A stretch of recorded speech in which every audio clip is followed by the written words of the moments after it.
Hello दोस्तों, स्वागत है आपका। आज हम हिंदी के कुछ महत्वपूर्ण क्वेश्चन के बारे में देखेंगे जो कि वर्णमाला और विराम चिन्ह से संबंधित होगा। तो दोस्तों, यदि वीडियो अच्छी लगती हो तो उसे लाइक शेयर एंड सब्सक्राइब जरूर करें और वीडियो को पूरा वॉच करें, ठीक है। तो चलिए हम देखते हैं कि फर्स्ट क्वेश्चन हमारा क्या है। देखिए, जो हमारा पहला क्वेश्चन है वो है हिंदी वर्णमाला में उसमें व्यंजन कौन से हैं। ठीक है, तो आपको पता है कि जो उसमें व्यंजन होते हैं वो 4 होते हैं। ठीक है, उसमें व्यंजन कितने होते हैं? 4 होते हैं। और वो देखिए कौन कौन से हैं, स और ह। ठीक है, अब चलिए नेक्स्ट क्वेश्चन हम देखते हैं। देखिए, अगला क्वेश्चन है हिंदी के जिन वर्णों के उच्चारण करते समय केवल श्वास का प्रयोग किया जाए उन वर्णों को कहते हैं। यानी कि कह रहा है कि जहाँ पे केवल श्वास का प्रयोग किया जाए उन वर्णों को कहते हैं। तो देखिए, जहाँ पे केवल श्वास का प्रयोग होता है उन वर्णों को हम अघोष कहते हैं। ठीक है, तो राइट ऑप्शन हो जाएगा अघोष। चलिए आगे देखते हैं।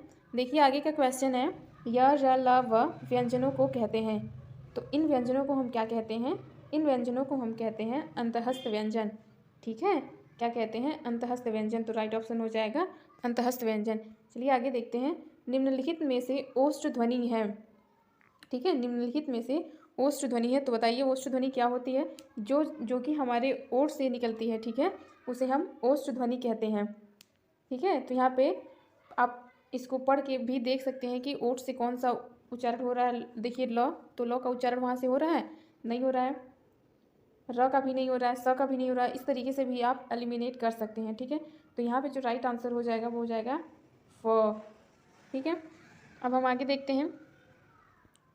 देखिए, नेक्स्ट क्वेश्चन है वॉवल को हिंदी में क्या कहते हैं। ठीक है, तो देखिए यहाँ पे एक तरीके से और क्वेश्चन बन सकता है कि कॉन्सोनेंट को हिंदी में क्या कहते हैं। देखिए, ये जो क्वेश्चन है ये पिछले सारे कई एग्जामों में पूछा हुआ क्वेश्चन है। ठीक है, तो मान लीजिए ये भी पूछ सकता है कि कॉन्सोनेंट को हिंदी में क्या कहते हैं। ठीक है, जैसे यहाँ पे पूछा कि वॉवेल को हिंदी में क्या कहते हैं, तो वॉवेल को हिंदी में हम क्या कहेंगे? स्वर कहते हैं। ठीक है, चलिए आगे हम देखते हैं। देखिए, नेक्स्ट क्वेश्चन है जिन शब्दों के अंत में अ आता है उन्हें क्या कहते हैं। तो देखिए, जिन शब्दों के अंत में अ आएगा, जैसे मान लीजिए रमा हो गया।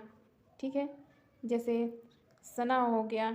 ठीक है, तो यहाँ पे देखिए जिन शब्दों के अंत में अ आए, जैसे राम हो गया, तो वहाँ पे क्या हो जाएगा? अकारांत। सॉरी, यहाँ पे राम रहेगा, यहाँ पे सन रहेगा। ठीक है, तो यहाँ पे जो लास्ट में अ का उच्चारण हो रहा है वही है अकारांत। ठीक है, अब हम आगे देखते हैं।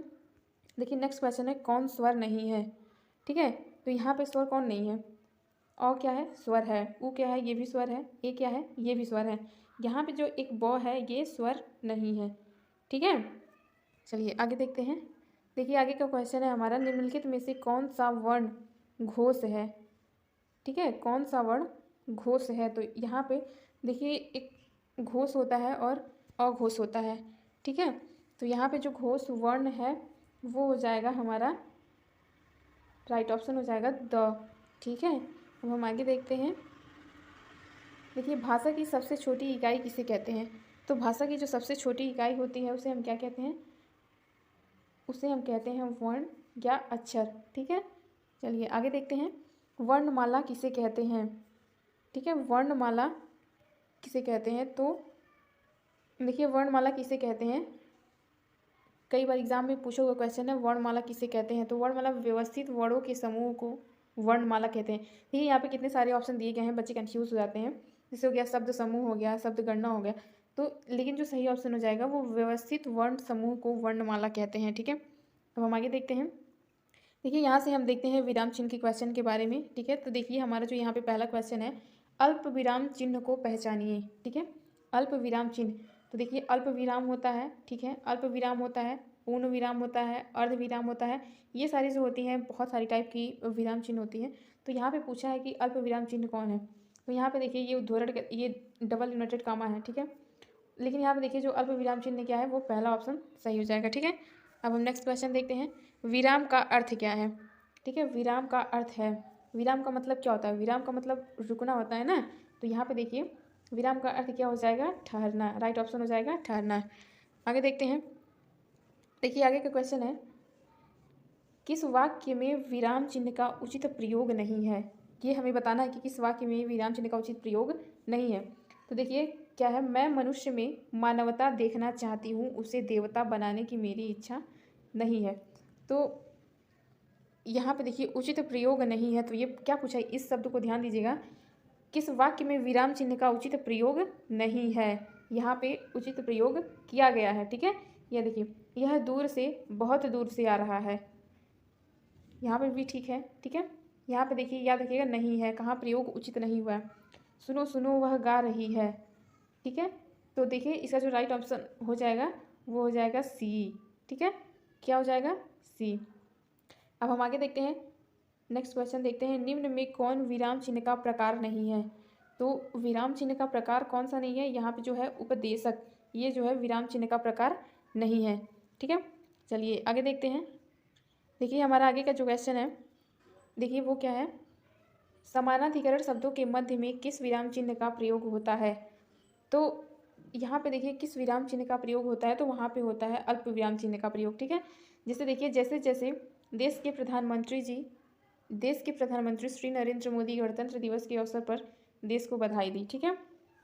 अब हम अगला क्वेश्चन देखते हैं। आगे का क्वेश्चन है, वाक्य में जब एक ही प्रकार की कई संज्ञाएं आए तो उनके बीच किस प्रकार का विराम चिन्ह होता है। कई संज्ञाएं जब एक साथ आ जाती हैं तो उनके साथ भी हम अल्प विराम का प्रयोग करते हैं, ठीक है, ये याद रखिएगा। चलिए आगे का क्वेश्चन देखते हैं। देखिए हमारा नेक्स्ट क्वेश्चन जो है, यहाँ पे देखिए, छंदों में एक चरण की समाप्ति पर किस विराम चिन्ह का प्रयोग होता है, ठीक है। आप छंद पढ़े होंगे तो वहाँ पे जब एक चरण की समाप्ति हो जाती है तो वहाँ पे अल्प विराम का प्रयोग होता है ना, ठीक है। वहाँ पे प्रयोग क्या होता है, अल्प विराम चिन्ह का प्रयोग होता है। कई सारे आप छंद देखे होंगे, जैसे रघुपति राघव राजा राम, तो फिर वहाँ पे ऐसे लगा रहता है, ठीक है, इसी को हम कहते हैं अल्प विराम चिन्ह, ठीक है। तो हम आगे का क्वेश्चन अब देखते हैं। रामू जो बड़ा अच्छा खिलाड़ी है, कल उसकी टांग टूट गई, वाक्य में उचित विराम का प्रयोग करें। तो यहाँ पे देखिए उपवाक्य के पूर्व और पश्चात भी अल्प विराम लगता है। रामू जो बड़ा अच्छा खिलाड़ी है, कल उसकी टांग टूट गई, तो यहाँ पे भी अल्प विराम का प्रयोग हुआ है, ठीक है। चलिए आगे देखते हैं। देखिए हमारा नेक्स्ट क्वेश्चन जो है वो है, जाना है तो जल्दी जाओ, वाक्य में उचित विराम चिन्ह का प्रयोग करें। तो यहाँ पे किस विराम चिन्ह का प्रयोग होगा, तो भी अल्प विराम चिन्ह का प्रयोग होगा, ठीक है। देखिए जो क्वेश्चन है ये अल्प विराम से उठाया गया ताकि उसका जो कॉन्सेप्ट है वो क्लियर हो जाए, ठीक है। अब हम आगे का क्वेश्चन देखते हैं। देखिए नेक्स्ट क्वेश्चन जो है, माँ मेरा कल्याण करो, वाक्य में उचित विराम का प्रयोग करें, ठीक है। तो यहाँ पे माँ मेरा कल्याण करो, यहाँ पे किस विराम चिन्ह का प्रयोग होगा, तो यहाँ पे भी अल्प विराम का प्रयोग होगा, क्योंकि वो पूरी तरह से रुका नहीं है, ठीक है, वो थोड़ा सा ही रुका है, इसलिए यहाँ पे अल्प विराम का प्रयोग होगा, ठीक है। अब हम अगला क्वेश्चन देखते हैं।